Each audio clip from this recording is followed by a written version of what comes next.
art, artist, thoughts, philosophy.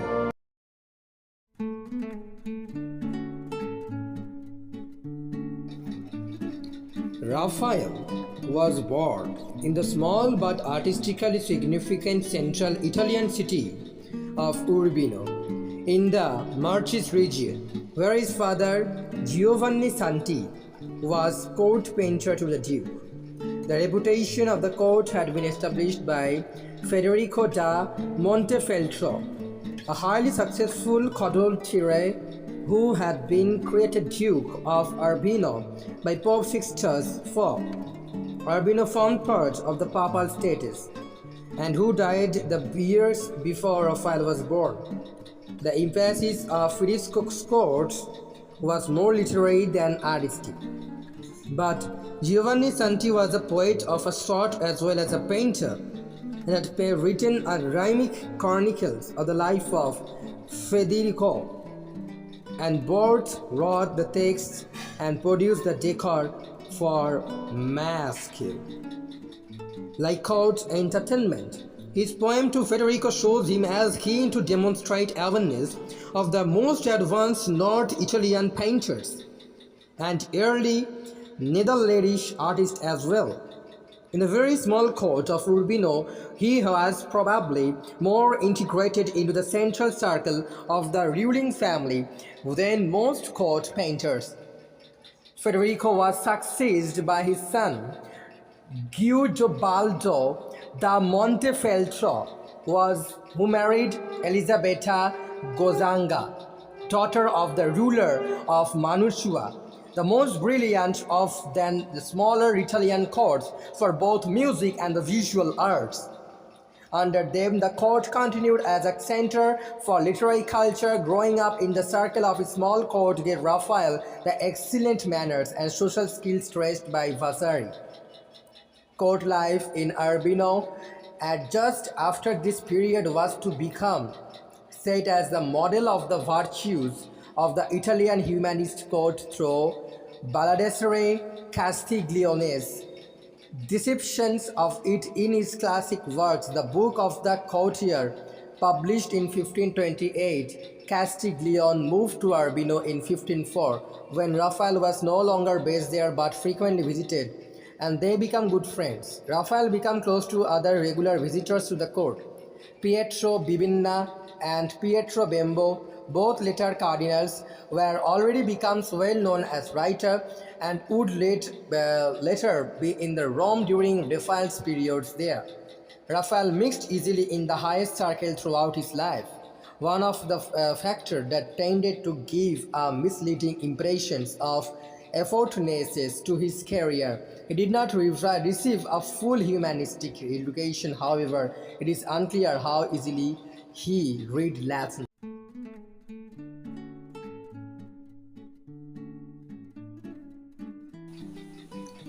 Raphael's mother, Magia, died in 1491 when he was 8, followed on August 1, 1494 by his father, who had already remarried. Raphael was thus orphaned at 11. His formal guardians became his only paternal uncle, Bartolomeo, a priest, who subsequently engaged in litigation with his stepmother. The boy probably continued to live with his stepmother when not staying as apprentice with a master. He had already shown talent, according to Vasari, who says that Raphael had been a great help to his father. A self-portrait drawing from his teenage years shows his precocity. His father's workshops continued, and probably together with his stepmother. Raphael evidently played a part in managing it from a very early age. In Urbino, he came into contact with the works of Paolo Uccello, previously the court painter at Lusa Signorelli, who until 1498 was based in nearby Città dei Castello. According to Vasari, Raphael's father placed him in the workshop of the Umbrian master Pietro Perugino, as an appreciation despite the tears of his mother. The evidence of an apprenticeship and has been disputed. It was very early for an is that the boy received at least some training from Timoteo Viti, who acted as court painter in Urbino from 1495. Most modern historians agree that Raphael at least worked as an assistant to Perugino from around 1500. The influence of Perugino on Raphael's early work is very clear. Probably no other pupil of genius has ever absorbed so much of his master's teaching as Raphael did, according to Ulfin. Vasari wrote that it was impossible to distinguish between their hands at the period, but many modern art historians claim to do better and detect his hand in specific areas of works by Perugino on his workshop. Apart from stylistic closeness, their techniques are very similar as well. For example, having paint applied thickly using an oil varnish medium is shadows and darker garments, but very thin unfleshy areas and excess of resin in the varnish often cause cracking of areas to paint in the works of both masters. The Perugino workshop was active in the Perugia and Florence, perhaps maintaining two permanent batches. Raphael is described as a master. This is to say, fully trained in December 15,000. 50s actually. His first documented work was the Bernozzi altarpiece of the Church of Saint Nicholas of Tolentino in Città di Castello, a town halfway between Perugia and Urbino. Evangelista da Pian di Mileto, who had worked for his father, was also named in his commission. It was commissioned in 50s and finished in 51. Now only some cut sections and preparatory drawing remain. In the following years, he painted works about the churches there, including the Mont Crucifixion and the Brera Wedding of the Virgin and the Perugia, such as the Odi altarpiece. He very probably also visited Florence in his period. There are large works, some in fresco, where Raphael confidently marshals his compositions in this somewhat stylistic style of Perugino. He also painted many small and exquisite cabinet paintings in these years, probably mostly for the commissioners in the Urbino court, like the Three Graces and Saint Michael, and he began to paint Madonnas and portrait. In 52, he went to Siena, and the invitation of another pupil of Perugino, and Pinturicchio, being a friend of Raphael and knowing him to be a draughtsman of the highest quality, to help with the cartoons and very likely the designs for a fresco series in the Piccolomini Library in Siena Cathedral. He was evidently already much in demand even at this early stage in his career.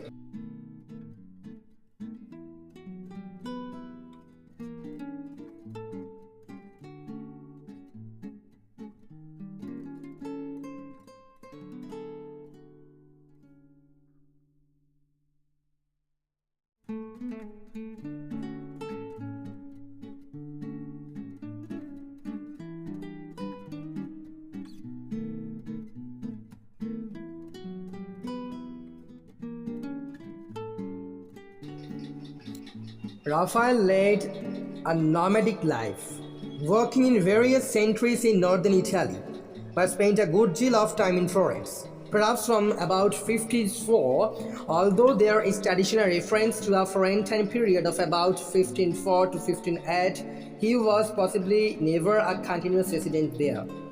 He may have needed to visit the city to secure materials in any cases. There is a letter to recommendation of Raphael dated October 54 from the mother of the next Duke of Urbino to the Gonfaloniers in Florence. The bearer of this will be found to be Raphael, painter of Urbino, who, being greatly gifted in his profession, has determined to spend some time in Florence to study. And because his father was most worthy and I was very attached to him, and the son in a sensible and well-mannered young man. On both accounts, I bear him great love.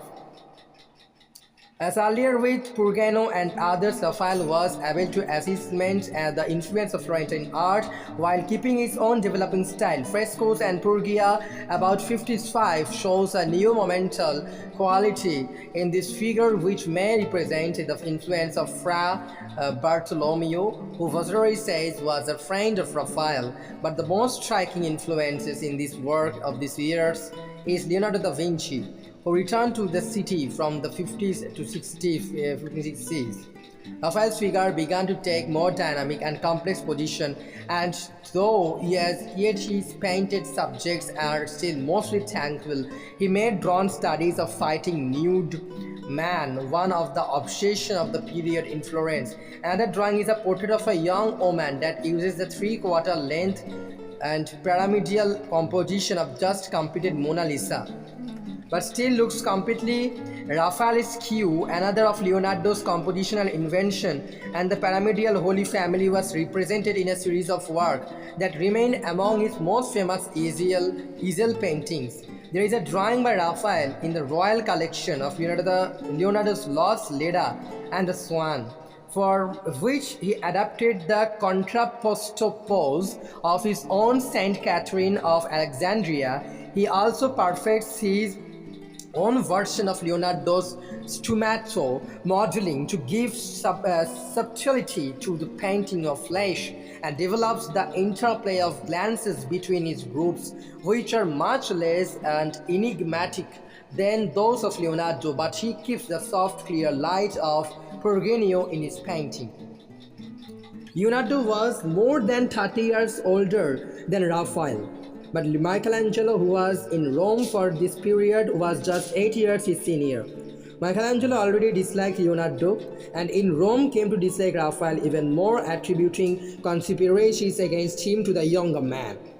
Raphael would have been aware of his work in Florence, but in his most original works of these years, he strikes out in a different direction. His deposition of Christ draws on classical sarcophagi to spread the figures across the front of the picture spaces in complex and not wholly successful arrangement. Wulfin reflects in the kneeling figure on the right the influences of the Madonna in Michelangelo's Doni Tondo, but the rest of the composition is far removed from its style, or that the Leonardo though highly regarded at this time, and much later forcibly removed the Purgueria by the Borghese. It stands rather alone in Raphael's work. His classicism would later take a less literal direction.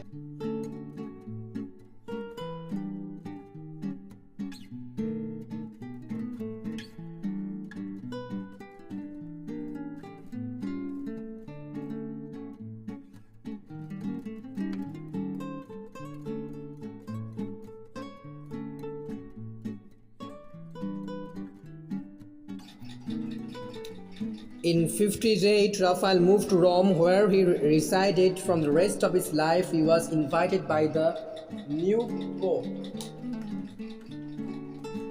Julius II, perhaps at the suggestions of his architect Donato Bramante, then engaged on St. Peter's Basilica, who came from just outside Urbino and was distantly related to Raphael. Unlike Michelangelo, who had been kept lingering in Rome for several months after his first summons, Raphael was immediately commissioned by Julius to fresco what was intended to become the Pope's private library at the Vatican Palace. This was much larger and more important commission than any he had received before. He had only painted one altarpiece in Florence itself. Several other artists and their teams of assistants were already at work on different rooms. Many paintings were recently completed paintings commissioned by Julius Lothar predecessor Alexander VI, whose contribution and arms Julius was determined to efface from the palace. Michelangelo, meanwhile, has been commissioned to paint the Sistine Chapel ceiling, and who continued to commission him. Raphael's friend Cardinal Bibinna was also one of Leo's old tutor and a close friend and advisor. In the course of painting the room, Raphael was clearly influenced by Michelangelo's Sistine Chapel ceiling. Vasari and Brahmanet led him into the chapel secretly. Raphael completed the first section of his work in 1511, and the reaction of the other artists to the daunting force of Michelangelo was the dominating question in Italian art. For the following few decades, Raphael, who had already shown his gift of absorbing influences into his own personal style, rose to the challenge perhaps better than any other artist. One of the first and clearest instances was the portrait of the School of Athens of Michelangelo himself as Heraclitus, which seems to draw clearly from the Siblis and Unity of the Sistine ceiling. Other figures in their later painting in the room show the same influences, but are still coincides with the development of Raphael's own style. Michelangelo accused Raphael for plagiarism and years after Raphael's death, complaining in the letter that everything he knew about art he got from me, although other questions shows more generous reaction. These very large and complex compositions have been regarded ever since as among the supreme work of the grand manner of the High Renaissance and the classic art of the post-antique West. They give a highly idealized depictions of the forms represented and the composition, though very carefully conveys in drawing, achieved as Spiritutra, a term invented by his friend Castiglione, who defined it as a certain non-challenge which conceals all artistry and makes whatever one says or does seem uncultivated and effortless, according to Michael Levy. Raphael gives his figure a superhuman clarity and grace in a universe of Isulidians and centuries. The painting is nearly all of the highest quality in the first two rooms, but the later compositions in the stanzas, especially these involving dramatic actions, are not entirely as successful either in conception of other or their execution by the workshop.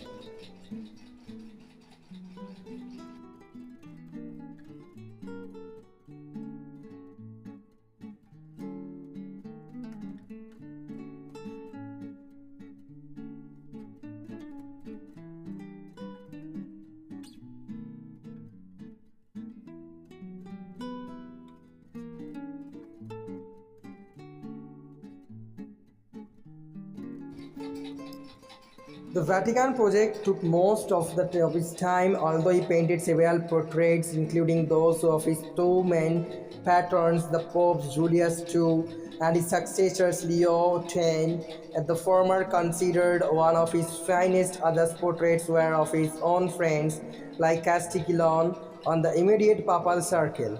Others praised for works, and King Francis I of France was sent to paint as diplomatic gifts from the Pope for Agostino Chigi and hugely rich banker and papal treasures. He painted the triumph of Galatia and designed further decorative frescoes for his Villa Farnesina, a chapel in the church of Santa Maria della Paz, and mosaics and in Forgery Chapel in Santa Maria di Popolo. He also designed some of the decorations for the Villa Madama. The work is both villas being executed by his workshop. One of his most important papal commissions was the Raphael's cartoon, a series of 10 cartoons of which several survive for tapestries with scenes of the leaves of St. Paul and St. Peter's for the Sistine Chapel. The cartoons were sent to Brussels to be woven in the workshop of Pierre van Elst. It is possible that Raphael saw their finished series before his death. They were probably complete in 1520. He also designed and painted the Loggia at the Vatican, a long thin gallery then opened the courtyard on one side, decorated with the Roman-style Gotha shell. He produced a number of significant altar pieces, including the Scatse of Saint Cecilia and the Sistine Madonna. His last work, on which he was working up to his death, was a large transfiguration, which, together with Pasmio, shows the direction his art was taking in his final years, more photo, Barque and Mannerist.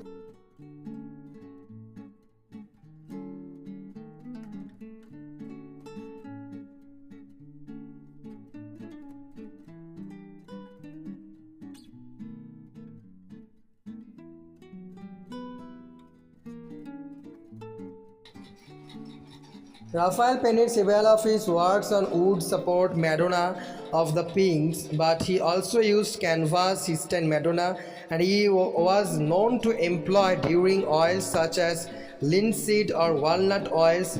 His palette was rich and he used almost all of the then available pigments such as ultramarine, light tin yellow, carmine, vermilion, madder lake, van Dries, and orchids. In several of his paintings, Ansides Madonna, he ever employed the rare Brazilwood lake, metallic powder, gold, and even less known metallistic powdered and bismuth. Raphael died on Good Friday, April 6, 1520, which was possibly his 37th birthday. Vasari says that Raphael had also been born on a Good Friday, which in 1483 fell on March 28, and that the artist died from exhaustion brought by increasing romantic interest while he was working on Logia. Several other possibilities for his death have been raised by later historians and scientists, such as a combination of an infectious disease and blood letting in his acute illness, which lasted 15 days. Raphael was composed enough to confess his sins, receive the last rite, and put his affairs in order. He dictated his will, in which he left sufficient funds for his mistress' care, entrusted to his royal servant Bavaria, and left most of his studio contents to Giulio Romano and Penny. And the sequence of Raphael was buried in the Pantheon.